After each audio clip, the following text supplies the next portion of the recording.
YCP ఫ్యామిలీలో political చిచ్చు ఓ రేంజ్లో ఉంది. నిజంగా చూస్తే అన్న అలా ఉన్నాడు, తమ్ముడు ఇలా ఉన్నాడు. ఇంతకీ ఎవరి గురించి ఈ స్టోరీ అనుకుంటున్నారా?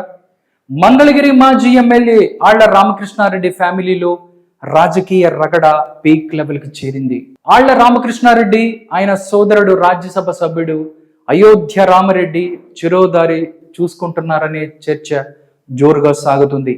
వైసీపీ ఆవిర్భావం నుంచి జగన్కు కుడి ఎడమ భుజాలుగా ఉంటూ వచ్చిన ఈ ఇద్దరు అన్నదమ్ముల మధ్య ఎన్నికలకు ముందు నుంచే గ్యాప్ పెరుగుతూ వచ్చింది. చివరకు అది ఇప్పుడు పొలిటికల్ చిచ్చుకు దారి తీస్తున్నట్టుగా తెలుస్తోంది. అసలు ఆళ్ల ఫ్యామిలీలో ఏం జరుగుతోందో తెలియాలంటే ఈ యొక్క స్పెషల్ స్టోరీని మనం చూడాల్సిందే. ఆళ్ల ఫ్యామిలీ అంటే జగన్ కు గుంటూరు జిల్లాలో మంచి సాన్నిహిత్యం ఉన్న ఫ్యామిలీ. 2014లో ఆళ్ల సోదరులిద్దరూ ఎంపీ ఎమ్మెల్యేలుగా పోటీ చేశారు. రామకృష్ణారెడ్డి మంగళగిరి ఎమ్మెల్యేగా గెలిస్తే అయోధ్య రామరెడ్డి మాత్రం నరసరావుపేట ఎంపీగా ఓడిపోయారు. తర్వాత 2019లో మరోసారి ఆళ్ల మంగళగిరి ఎమ్మెల్యేగా గెలిచారు.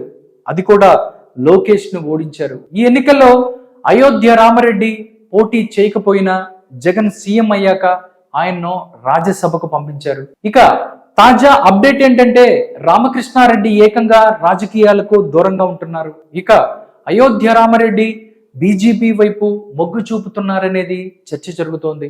దీంతో వైసీపీలో ఇద్దరు యాక్టివ్ గా ఉండటం లేదు. పైకి మాత్రం అయోధ్య రామరెడ్డి తాను వైసీపీలో ఉన్నానని చెప్తున్నా పార్టీ కార్యక్రమాలకు మాత్రం దూరంగా ఉంటున్నారు.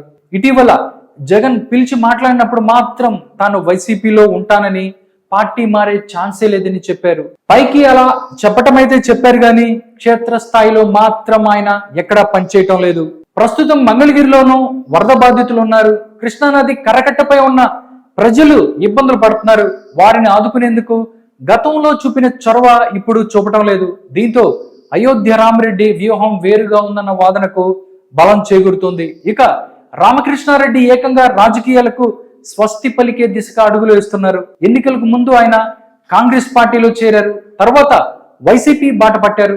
టికెట్ రాకపోవడంతో కొన్నాళ్లు అలిగిన మళ్లీ సర్దుకున్నారు. మురుగుడు లావణ్య కోసం పనిచేస్తానని చెప్పారు. ఏం చేశారో తెలియదు కానీ ఆమె మాత్రం ఓడిపోయారు. దీనిపై అధిష్టానం కూడా గుర్రుగానే ఉంది. లోపాయికారిగా ఆళ్ల టీడీపీ కూటమికి సహకరించారన్న వాదన ఉంది. ఆయనను వివరణ కోరారన్న చర్చ సాగింది. ఈ పరిణామాల నేపథ్యంలో ఆళ్ల అసలు రాజకీయాలకు దూరంగా ఉండటం, నియోజకవర్గంలోనే లేకుండా పోవటం వంటివి ఇప్పుడు ఆసక్తిగా మారాయి. ఏదేమైనా ఆయన ఇకపై రాజకీయాలకు దూరంగా ఉంటున్నారని త్వరలో ప్రకటన చేస్తారని తెలుస్తోంది.